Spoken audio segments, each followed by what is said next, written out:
Hi, for my reflection for my Genius Hour project, I figured I would stay in the spirits of doing something that I'm not totally comfortable with, but I would like to gain a little bit more confidence with. So I figured that I would record myself in the classroom. I'd like to do a lot more with recording myself or doing screencasts or anything like that that I haven't done very much of, but be something that I'd be really interested in. So before I get going, I just want to say thank you for having putting on such a great course. I really enjoyed it and feel like I learned a lot. As for the Genius Hour project, while I was a little bit hesitant at first, overall I have a lot of positive feelings and good thoughts towards. I'm really happy that it's something that I had taken part in. Um, so just kind of a recap for my Genius Hour project, I decided that I would attempt to cook every week. Um, that is something that is very new to me. I'm not really a chef in really any sense of the word. And especially cooking for other people, I typically would try to stay away from. So going with the project, I was very hesitant to start. I wasn't sure exactly what I wanted to do or how I was going to go about it, but cooking is something that I've told myself I want to try to get into.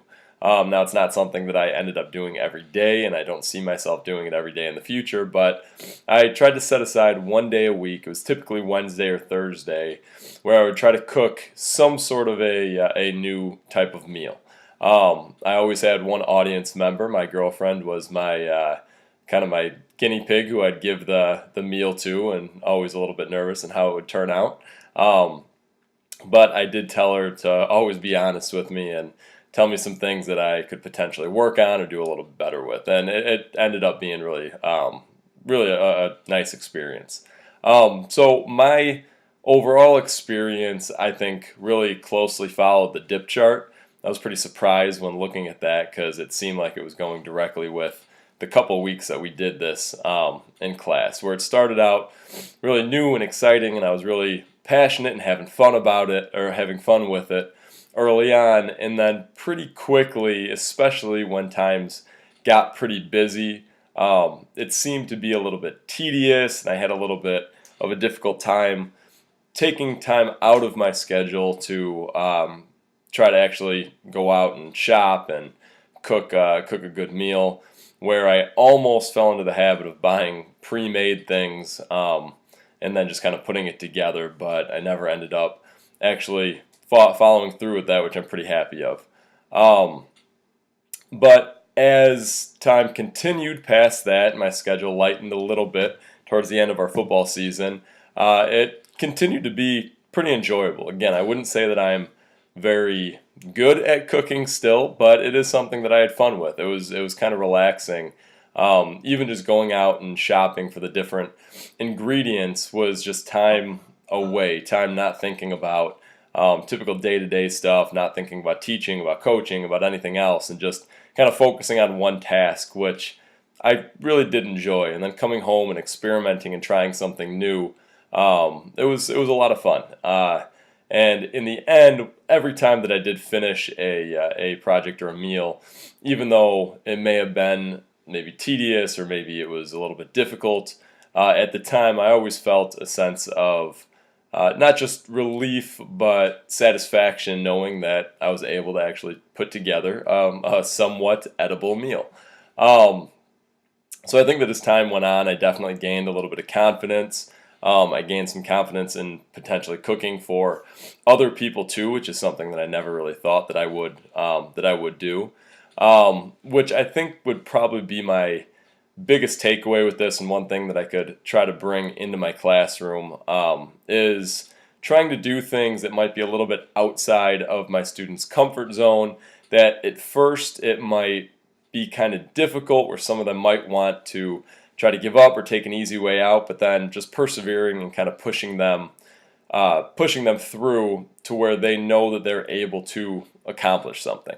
Our English department, a number of our teachers do some sort of a passion project in their class, and I always thought before that it was a little bit goofy, that I didn't really see a connection, but now actually having to go through it and take part in one, I definitely see the positives, and I can see how it can really carry over. So aside from the confidence and helping students understand that they can persevere and they can succeed in things that maybe they wouldn't be successful in right away or wouldn't think they would be successful in right away. I also think that it's pretty cool once you find out something outside of school that maybe a student might be interested in or might have fun with, because it really does help you gain a much better relationship between you and that student. It always gives you something extra that you can talk about, and I often feel like when the students know that you're interested in things outside of just your subject area and your content area, there's a sense of trust that seems to be built, and the relationship really seems to develop and become much stronger. Yeah, so overall, again, with my reflection, I really had a good time with it, and I'm not sure that I'm going to continue with it as often. I'm hoping I do. I'm hoping that I continue to try to make a meal every week. I'm still going to try to set aside a day. If it happens, it happens. If not, I'm going to try to always get back on schedule because, like I said, I did have a lot of fun with it, and I did gain some confidence. So I am hoping that it does become kind of a weekly habit, a weekly ritual that I can continue on with throughout this class and after this class and beyond. So again, thank you for everything with this. This really was a great project, and I did have a lot of fun with it. The meals weren't always great, but it was still a lot of fun to go through with and do something that I really never thought that I would be good at. So thanks a lot, and have a good one. Bye.